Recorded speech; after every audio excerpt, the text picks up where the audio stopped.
Hello, કેમ છો બધા? સૌને જય શ્રી કૃષ્ણ, રાધે રાધે. સૌને બધાને ગણેશ ચતુર્થીની હાર્દિક શુભકામનાઓ.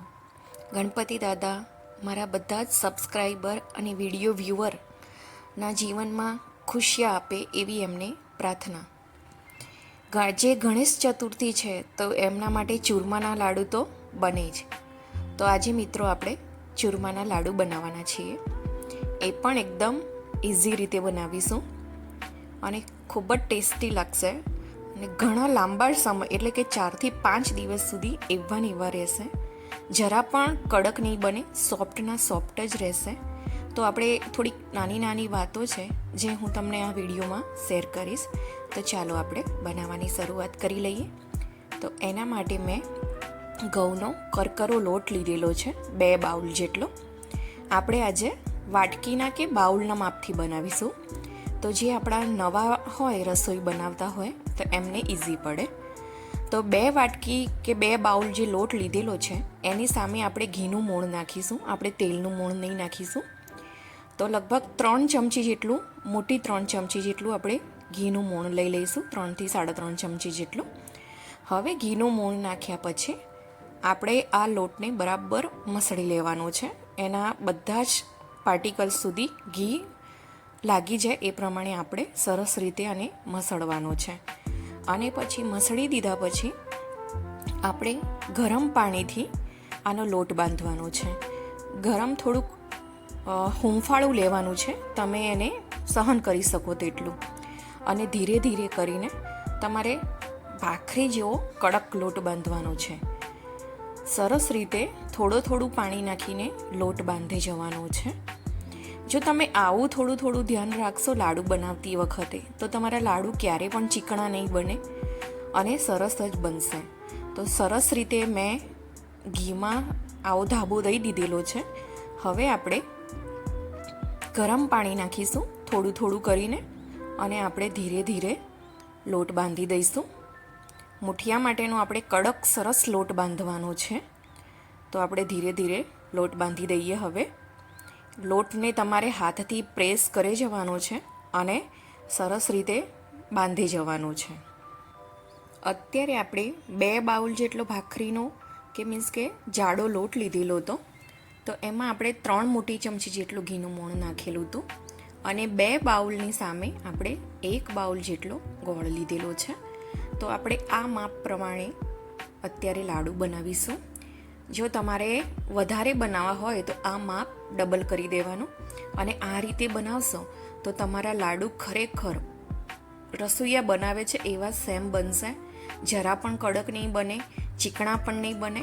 આવી નાની નાની ટિપ્સ તમે તમારી રેસીપીમાં યુઝ કરજો તો ક્યારે પણ તમારા લાડુ ખરાબ નહીં થાય. તો આવી રીતે મસળીને લોટને તમારે બાંધી દેવાનું છે બરાબર કડક રીતે. અને હવે ધીરે ધીરે આપણે બધા જ લુવા કરી લઈશું. અને લુવા પણ આપણે એકદમ કડક ટાઈટ રીતે કરવાના છે. જરા પણ અંદરથી જગ્યા ના રહી જવી જોઈએ, નહીં તો તેલ અંદર જતું રહેશે.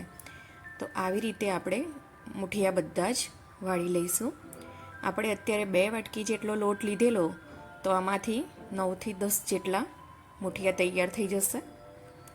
તો આપણે આ પ્રમાણે આપણે બધા જ મુઠિયાને રેડી કરી લઈએ. આવી રીતે પ્રેસ કરી જવાનું છે અને તમારે મુઠિયાને આવી રીતે વાળી લેવાના છે. મુઠિયાનો શેપ તમે તમારા હિસાબે કોઈ પણ રીતે આપી શકો, પણ હું અત્યારે આવી રીતે આપું છું. તો અત્યારે આપણા બધા જ મુઠિયા રેડી થઈ ગયા છે. લગભગ 6 જેટલા મુઠિયા થઈ ગયા છે. 2 વાટકી જેટલો લોટ હતો એમાંથી. તો આપણે 9 થી 10 લાડુ તૈયાર થઈ જશે આ પ્રમાણે. હવે આપણે તેલ ગરમ કરવા માટે મૂકી દીધેલું હતું. તો તેલ એકદમ હાઈ ફ્લેમ પર આપણે નથી તળવાના, અને મીડિયમ ટુ સ્લો ગેસ પર જ ધીરે ધીરે આપણે તળવાના છે. અને અત્યારે હું એકસાથે બધા જ મુઠિયા નાખી દઉં છું. 6-7 જેટલા મુઠિયાને એકસાથે લઈ લીધેલા છે. અને હવે આપણે ગેસને મીડિયમ કરી દઈશું અને હવે તળવાનું સ્ટાર્ટ કરી દઈશું. આપણે ફૂલ ગેસ પર નથી તળવાના, આ રીતે આપણે સ્લો ગેસ ટુ મીડિયમ પર જ તળવાના છે. જો તમે એકદમ હાઈ ફ્લેમ પર તળી દેશો તો અંદરથી કાચા રહી જશે અને ઉપર એનો બ્રાઉન કલર તરત આવી જશે. તો એ મૂઠિયાને જ્યારે તમે બનાવશો લાડુ ત્યારે એરિયા તમને ચીકણા લાગશે, કેમ કે લોટ અંદરથી પ્રોપર શેકાયો નહીં હોય તેલમાં, એટલા માટે.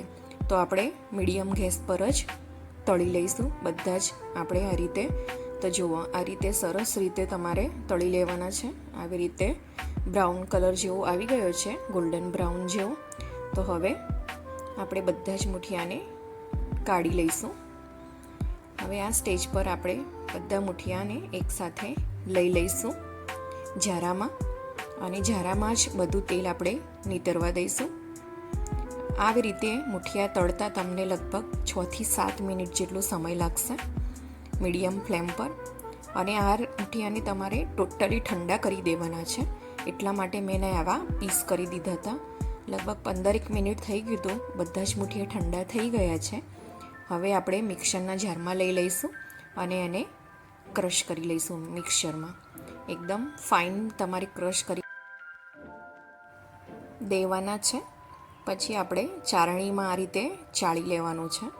તો સરસ રીતે આપણે ચાળણીમાં ચાળી લઈએ. હાથ ઘસીને તમારે ચાળી લેવાનું છે, એટલે સરસ રીતે એનો ફાઇન પાવડર તૈયાર થઈ જાય આપણો ચૂરમાનો. તો હવે આપણે ચૂરમાના લાડુ બનાવવાની તૈયારી કરી લઈશું. તો આ રીતે મેં બધો જ ચાળી લીધેલો હતો. હવે આટલું વધેલું છે ઉપર એનું થૂલું, તો હવે આપણે આનો યુઝ નહીં કરીએ. જે નીચે તૈયાર થઈ ગયું છે, હવે લાડુ બનાવવાની ચાલુ કરીએ પ્રોસેસ.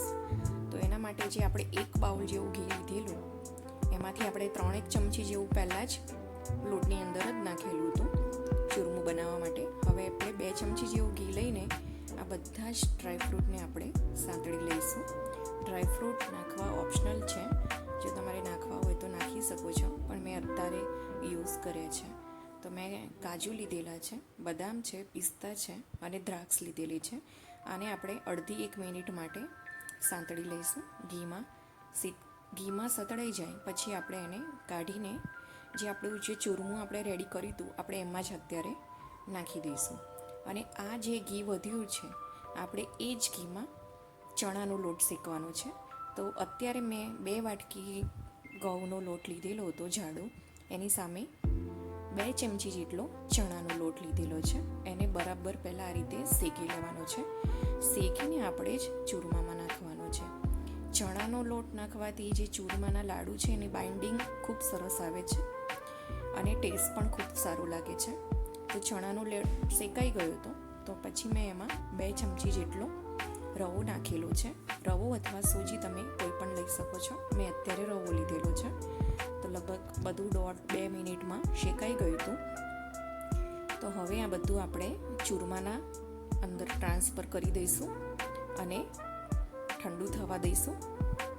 અત્યારે ખૂબ જ ગરમ હોય છે. હવે આપણે ચૂરમાના લાડુ માટે જે ગોળનો પાયો કરવાનો હોય છે એની શરૂઆત કરી લઈએ. તો જેટલું ઘી વધેલું હતું એ હવે અત્યારે આપણે યુઝ કરી લઈશું. લગભગ 1.25 બાઉલ જેટલું વધેલું હતું, તો એટલું યુઝ કરી લઈએ. અત્યારે આપણે ગોળને પીગાળવાનો છે સ્લો ગેસ પર. હાઈ ફ્લેમ પર નથી પીગાળવાનો, નહીં તો 1 થી 2 મિનિટમાં જ ગોળ લાલ થઈ જશે અને પાયો કડક થઈ જશે. તો તમારા લાડુ 1 દિવસમાં જ કડક બની જશે, સોફ્ટ રહેશે નહીં. તો આ નાની નાની ટિપ્સ તમારે ધ્યાન રાખવાની લાડુ બનાવતી વખતે. અત્યારે મેં દેશી ગોળ લીધેલો છે. જો તમારે સફેદ ગોળ લેવો હોય તો પણ તમે લઈ શકો છો, પણ એને મેલ્ટ થતાં થોડીક વાર લાગે છે, એટલે તમારે હાઈ ફ્લેમ કરી નથી દેવાની અને જલ્દી ગોળને પીગાળી નથી દેવાનો. મેં અત્યારે સ્લો ગેસ પર જ ગોળને પીગાળેલો છે. તો જુઓ, ગોળ આ રીતે બધો જ પીગળી ગયો છે. અંદર ગોળની એક પણ લૂમ્સ રહી ના જવી જોઈએ, નહીં તો તમને લાડુમાં મજા નહીં આવે. તો હવે આપણે ગોળ કમ્પ્લીટ થઈ ગયેલો છે, પીગળી ગયેલો છે, રેડી. તો હવે આપણે ચૂરમાના લાડુ બનાવવા માટે એમાં ટ્રાન્સફર કરી દઈશું.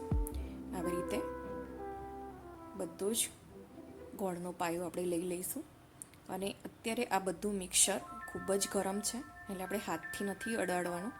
એને આપણે ચમચાથી જ આવી રીતે મિક્સ કરી જઈશું અને ફટાફટ મિક્સ કરી દેવાનું છે.